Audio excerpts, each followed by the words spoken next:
Hello and welcome, this is Cheryl. Thank you so much for joining me today. In this video, I'm sharing some framed sculpted florals using some of the past dies from Spellbinders and Tierney Cockburn. These are florals that you shape to create a lot of dimension, and I typically will make cards with these, but I thought it would be fun to create some home decor with them. So I'm using the double and single Peonies die, the Lavender Mountain Daisy die, the Wild Violet and Ladybugs die. That one is more just for the ladybug. And then the Hydrangea die set. I also have the Poet's Garden Sentiments set here. This is, I'm going to be using with a sentiment that I created in a previous video and adding that to my framed florals once I'm done. Now I'm going to create one of each of the florals on camera. For the ones that I have multiples, I did the other ones off screen so that there's not a whole lot of repetition. So I'm going to start with the Lavender Mountain Daisy. Now this is intended to be a purple flower. I chose it for the shape and I wanted it to be pink for the creation that I was doing today. So I'm using some Kitsch Flamingo Distress ink, and then I'm adding a little bit of pink champagne interference ink. I love the combination of distress with interference inks. You have that beautiful bright color with the distress, and then you have that little bit of shimmer you get from interference inks, and I just love that effect. For the inside parts of the flowers, I just colored them with the Lisa Horton gold pad, and then for my leaves I'm using some Bundled Sage Distress ink and then going in with some Summer Garden interference ink. So for these flowers here, I'm only inking the one side because they're going to lay a little bit flatter. I'm not going to see the back side of it anyways, so I didn't bother with inking the back side of it. Now, I've done videos with all of these. I'll link to one of them at the end of the video. And like I said, I typically will make cards for them, but I have regularly, anytime a new set of these flower dies come out, I've always thought they'd be gorgeous for home decor because then you didn't have to worry about the dimension to them. So finally getting a chance to do this.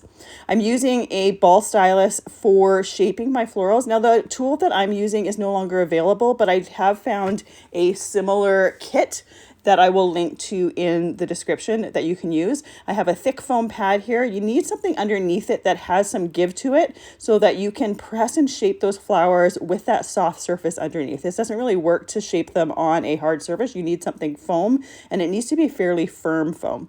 So for my flowers, I used a medium stylus on the back side, using it along the edges of those petals, and then I flipped that flower over and just pressed in the center to get that indent in the center. For the little star pieces for the centers of the flowers, I just put them on the foam pad with the inked side up, so the gold side up, and I just use a tiny stylus just to press that in. We're just kind of creating a little cup out of them. And then when it comes to the leaves, I'm going to do it very similar to the petals. I'm going to use the medium sized stylus and just do kind of circular motions as well as just kind of long lines along the edges of those stems, and it just cups them. Another way that I regularly will shape flowers is just with my fingers, but I do find you get more shaping when you use a stylus with it. So I glued the florals together, those two pink flowers. I offset them so that I didn't cover the petals behind. Then I put some glue in the center, putting the cups of those little star pieces for the centers of the florals. And then I just set the leaves to the side. When I'm assembling my piece, I will add those leaves together, or I will tuck them under my flowers separately. For the next set of florals, I'm using the Hydrangea die. So for the leaves, once again, I'm using that Bundled Sage Distress ink with a little bit of Summer Garden interference ink.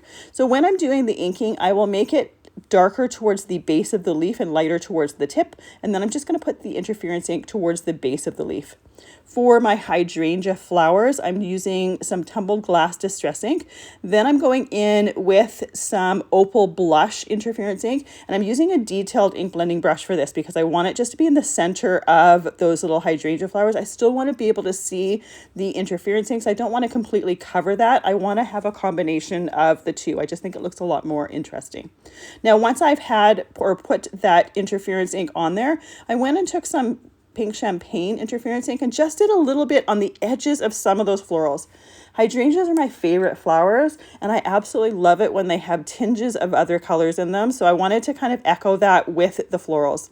So for my shaping of these flowers, I put the pieces with the colored side down, using the medium size of the stylus for my leaves and the petals, and then using the small stylus to just press in the center of those florals just to get that cup in the middle, just get the right shape to them. There is a base piece for these hydrangeas, so I just inked that with the interference ink so that if there's any holes between the petals of the flowers, that's what we see is the blue interference ink underneath there. And then for all of my florals, I'm using some Barely Art glue in a fine line bottle so I can put as much or as little glue as I want, and I can also move and shimmy it in place and wiggle it in place. Then I'm putting them in my Craft Stax tray so that they can dry off to the side. I do have a few extra hydrangea flowers that I'm going to be using, and I'll just tuck in different areas when I am arranging my piece there. Now for the last step for the hydrangeas, I like to have just a dot of stickles in the centers of the flowers just to add that little bit of sparkle, give it a center. It's really easy to use. So I put that in those florals and set that aside to dry at the same time. So now I'm ready to work on my double peony. Now with this single and double peony die, you can choose to do a single peony or a double peony. With the last card video I did with it, I did a single peony. So for this, for the home decor for the frame, I thought a double peony would be great because we have that plenty of room for that. So the leaves for the peony, I inked the same as the last leaves with Bundled Sage and Summer Garden Interference ink. And then for the centers of the florals, just like the last ones or the first one, I'm using the Lisa Horton Gold ink pad, but I did do it on both sides of those pieces because we're going to be seeing both sides. This is for the center cluster of the flower. So we're going to be seeing both sides of the paper, so I don't want that to be white. So before I shape that center piece, I'm using a pair of detailed scissors to just cut each one of those pieces in half. Then I'm using reverse tweezers to hold the end tab. I put glue on the bottom line of that piece, and I rolled that whole piece together using those reverse tweezers to hold that together off to the side while it dries. So now we have these starburst type pieces, and just like the centerpiece there, I'm using the detailed scissors to cut these in half. For both of them, I'm going to do exactly the same thing, and then I'm just going to use a stylus to press in the center and shape them. So this is going to go in the center of my peony, and the piece that I rolled is going to be sitting in the center of the cup part of this. So I'm using the medium stylus once again in a circular motion, and you can see how easy it is to create the cup shape out of there. Now I'm going to put these two pieces together, and I have a foam, I don't remember what this is called, but it will be linked in the description below. This is to hold my pieces in while they're drying. So I can put that cup star piece in there and then add glue to that rolled centerpiece and let it sit in there off to the side drying while I'm shaping the rest of the peony. So I wanted to create a different color for this particular flower than the last two. So I'm using some purples for this peony. So I have some Wilted Violet Distress ink. I'm making it darker towards the center and lighter towards the outside of those florals. It always gives it a little bit more visual interest when you don't ink it completely even. I'm using white cardstock with ink on it because I think it's going to look a little bit more interesting. You could use colored cardstock if you want to. Now for the edges of these flowers, I'm using the Kitsch Flamingo Distress ink just to give it a little bit of a pink tone to it. Another pretty thing here would be to do some blues on the outside edge. You could even do this peony in like pink or oranges and yellows if you love those colors. Those are my least favorite colors for flowers. I tend to go with pinks, purples, and blues. But if those are your colors, any of these flowers can be changed to whatever colors you're wanting them for your home decor piece. For the centers of these peonies here, I'm using the Lavender Fields Interference ink. Now, interference ink, if you've never seen them used before, I have a whole playlist with videos where I use them. They're like two ink pads in one. So they have one color that shows up on lighter white cardstock. They have a completely different color that shows up on black or dark cardstock. And even on the light color, you still see that dark shimmer part on top of there. So you get a shimmery ink to it. So for these this project here, I'm just using them for the color of ink that shows up on the light cardstock and that little bit of shimmer. It just adds something different to the florals, something a little bit more interesting. So I'm just concentrating that Lavender Fields Interference ink on the center of the flower. When I lifted it up to the camera, you could see a little bit more how that shimmers. And for these florals, I did both sides of the petals because for some of the pieces, we're going to be seeing it. For some of them, we're not going to be seeing it. The larger pieces, we're not only going to be seeing one side, so you didn't necessarily have to do it. But while I'm doing inking the flowers, it's just easy to do all of them at once.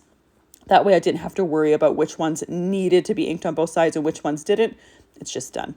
So for the shaping of the flowers, I put the petals or put the flower down using a large ball stylus in a circular motion on each one of those petals to shape it into kind of a cup shape.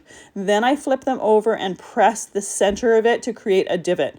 Now for the smaller and the medium-sized flowers, I only did that cup shape because we're going to kind of create a little bit more of a bud, a little bit of a ball towards the center. We're still going to be able to see that center part, but I don't necessarily want these I want them cupped up rather than cupped and then rounded out. Now that we have all of our pieces shaped, I can layer these pieces together. And when I layer them together, I turn my petals so they're filling in the open spaces from the layer below. Now, in the end, this was quite a thick flower. I had, I think, 4 or 5 of the large pieces cut. These dies here, there's a little tab on each one of those dies that shows you how many to cut for the double peony. It really was more than I needed for a full flower. I thought it was really quite full, so you don't necessarily need to use all of them. I had them there, so I used them all. I wanted to see this flower completely done with all of the pieces that the die set suggested or required, but you don't necessarily need all of them. So when it came time to gluing my flowers together, once I had all the pieces together, I took my reverse tweezers and I just pressed down the center. You can also use the smallest of the styluses just to press in the center, make sure all of the glue has good contact between the different layers, and make sure that everything is glued together. Because there's all of that shaping and all of that cupping, it's really easy for one of the pieces not to get contact with the piece underneath because the petals are kind of getting in the way. So it's helpful to press in the center of the flower to make sure that everything has some good contact. So once this is done, I can set this over to the side to make sure that it's completely dry. I wanted to make sure all of my pieces were completely dry before I start to assemble my frame together. The last step here is the ladybugs. Now I have 5 ladybugs already done and off to the side, but I'm going to do one here. I have it once again die cut out of white cardstock, and I'm using a black and a red Copic marker in order to color that ladybug. Another option would be to cut it with red cardstock and then just use a black Copic in order to color the details. Whatever pen you use, you want to make sure it's a permanent pen, because I use some glossy accents on the wings of that ladybug just to give it some glossy domed dimension. And then there was a little bubble in there, so I used a pin to remove that bubble. I let that dry for probably about an hour, and now we're ready to assemble our piece. So I have 3 pieces of cardstock for the back of the frame. I have a piece of Raven cardstock that is 8 by 10. I have a piece of white cardstock here that is 5 3/4 by 7 3/4. And I used the Lisa Horton gold pad around the outside edges. This is just going to add some gold detail to the background and tie in the centers of those florals.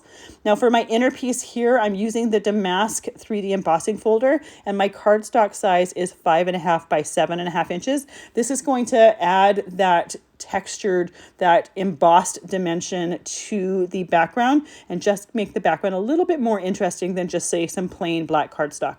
Now to bring out some of those embossed details, I'm using that Lisa Horton pad just from the outside and swiping my way in. I'm not covering the whole thing with that gold ink because we're going to have florals on the back of it or in front of this. So we're not going to see the center of it. I just wanted to highlight some of that texture. So I have an 8 by 10 frame here. This is a frame that I got from the dollar store. You don't need to get a super expensive frame here, just one that you like. I chose this one because I really liked the black outline to the frame. I tend to prefer things that are a little bit darker when it comes to frames like this. So that's why I chose this. I thought it would be a nice backdrop for the nice bright florals. So I put my piece of cardstock in there that is 8 by 10. Then I put the piece of white that I put the gold around the outside edges. And now we're ready to add our embossed piece. So I'm going to put those all together, use that same glue that I've used to glue my flowers together, and I let that sit for just a few moments to dry. Now I'm going to put my florals in the center, but I originally thought I was going to put them towards the bottom left and kind of just have them in the corner. But for a framed piece like this, and because I have that embossed piece in the center lined with gold, I kind of thought it would look better to have my florals in the center. So I put my peony down first. This is just, I want to make sure that this is nice and center. And then as I'm going, I'm tucking my florals in. Now, when I glue my florals down, I only put glue in the center of them. That makes it really easy to add leaves, to tuck leaves and other florals behind them. Then I added my sentiment to the bottom because I wanted to make sure that I wasn't going to accidentally put florals in front of or in the way of where I wanted that sentiment to go. Then I'm ready to start adding some leaves to the back of that peony. I have those hydrangeas there, but I do want to make sure that I leave some space for some of those leaves there. I don't want to completely have just florals in that area. I want to kind of spread everything out. Now I want to add some leaves to the daisies, to my little pink daisies there.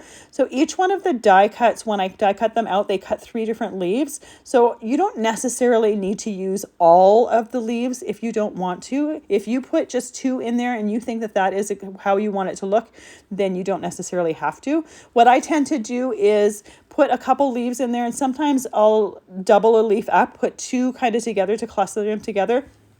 The nice thing about using the liquid glue is you could always tuck a leaf behind there. And if you decide that it doesn't go there or you don't like the look of it, you can pull it out. You don't have to leave it there because we're putting the glue on the base of the leaf and it's covered by the flower. If you get a little bit of leaf residue left or glue residue left over there, no one is going to see it. So now I'm adding 2 of my clusters of hydrangeas to the top of the frame there. We have that sentiment on the bottom, so we don't need quite as many of the florals on the bottom. So I put 2 there. Any of the areas where there's kind of space between those florals, I added a leaf. Now there is a stem die, I believe, in the hydrangea die set, but there's definitely one in the wild violet and ladybugs die set. If you wanted to have stems with those hydrangeas between the different flowers, you could do that, but I hid those areas with leaves so you couldn't tell that there was no stems in there.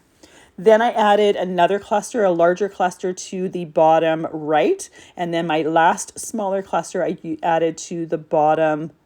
Sorry, just said bottom right. I meant bottom left for the larger cluster, then bottom right for the smaller cluster. And then I have those individual hydrangea flowers that I'm just going to tuck behind different areas where I think a little pop of color is nice. I don't necessarily need those extra hydrangea flowers, but it does definitely add a little bit of extra filling, a little bit of extra color, and it just kind of finishes it off. It ties in those blue hydrangeas with the other flowers. Another option would be to use those floral die cuts from the hydrangeas, color them in a completely different color. If you wanted, say, a pop of yellow or orange or a pop of a different color, it doesn't necessarily need to be the same color that that particular flower is in real life. This is something that is home decor, and you can definitely take some creative liberties with it if you want to. So once I have my florals all together, I'm ready to start adding my ladybugs. So when you die cut those ladybugs, it die cuts a larger one and a smaller one. So I'm just going to scatter them around, putting them on florals, putting them on leaves. You definitely want to make sure that your glossy accents is completely done because you don't want to get a fingerprint in it. Another option would be to completely finish your frame, then add those ladybugs and then add the glossy accents. But if you happen to have them tilted on an angle, that glossy accents is just going to pool where it's lowest. So best to have it on a flat surface, put that glossy accents on there and let it completely dry before you assemble your pieces. It's just going to make the assembly a lot easier and a lot more of a pleasant process. So once I have everything layered together, I wanted to make sure that all of those layers of the center of my peony once again were pushed together. So I pressed them together or pressed them down with some reverse tweezers. And I want to add just a little bit of stickles to the ends of the stamen from the peony. I also put them in the centers of the florals from the daisies. I hadn't done that ahead of time because I didn't think I wanted it, but after putting them in the centers of that peony, I just kind of thought it would fill it in a little bit, add just a touch of sparkle. I used some Stardust stickle, so it doesn't have any color to it. It just adds that little bit of sparkle and that little bit of texture. Here from the side, you can see how much dimension that peony has. That's why I wouldn't put it on a card myself unless it was one that you were going to hand to someone, because it does have so much dimension. But this is a great way to use those floral dies to make some home decor, a great way to tie it in, and a nice gift to give as well. You'll find everything I've used listed and linked down in the description box below. Thank you so much for spending your time with me. I really appreciate all the time that you do spend here. Have a fantastic day.